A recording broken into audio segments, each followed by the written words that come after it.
Go up. If we were the way that we would, if we were going to go and become like a Dave Rubin, where it's like, I was with the left, but then a lot of this Obamagate stuff came out, and I started realizing like the blinders came off my eyes. Sort of For like me, it was Hunter Biden. I was just like, oh man, Hunter Biden, such hypocrites. And what's that guy, Brandon Stratikoff? What's that guy's name? Straka, the walk away guy. I don't know what happened to him, but the Brandon Straka, it would be one of those things. Like I suddenly realized, like everything we were doing, and then we could go on and talk to Jim Jordan, who he is the guy who I don't know if he promotes this or is trying to pass legislation where if you are a coach or an assistant coach of any type of sports team, that you have no responsibility to report a sexual predator who might be preying on your athletes that you're coaching. Is he trying to pass legislation on that, or is that just sort of a de facto thing? But here he is, Jim Jordan on Lou Dobbs with Andy Biggs.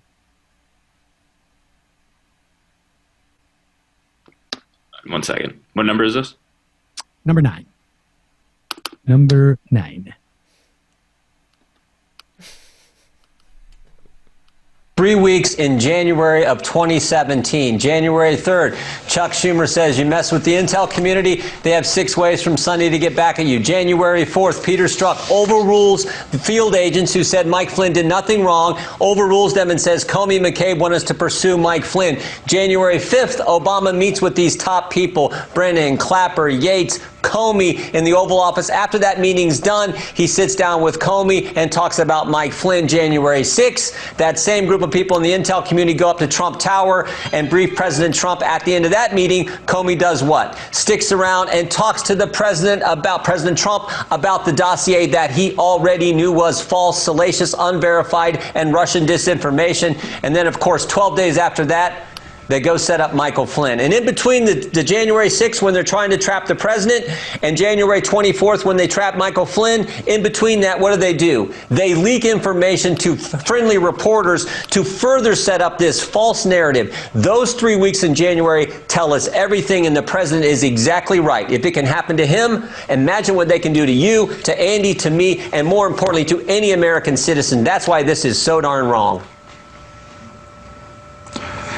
And Congressman Biggs, because this happened to a president, there should be I believe, an insistence upon an accounting and justice, and that includes knowing exactly who is responsible for the conspiracy against this president. He obviously believes it is President Obama. What do you believe?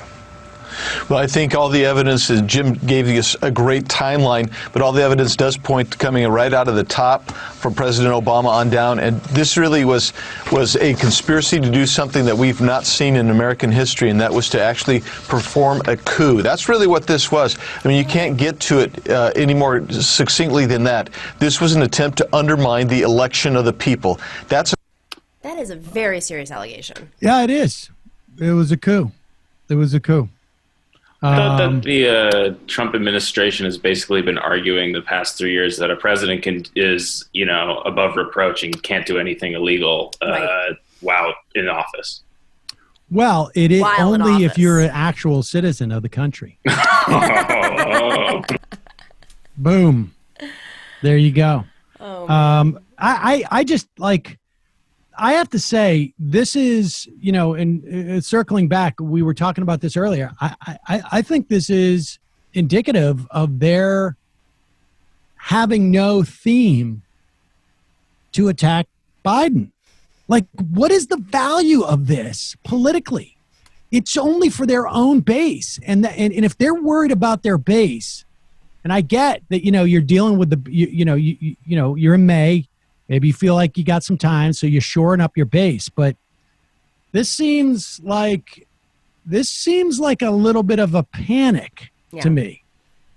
I mean, maybe it's just because this is what Donald Trump wants, and it, and that's it. And he just needs this for his own sort of mental stability. That makes sense. Like, they're sitting in a room telling him to do certain things. He's like, no, but let's pin it on Obama. He's like, all right, fine, throw it out there. The story's not going to go anywhere after, 3 weeks. It's going to die out, and we're going to have to go back to our original strategy. But there's enough room to give Trump one of his little ideas. I think maybe that's it. I mean, but if this is all they got, I mean, that's a pretty good sign.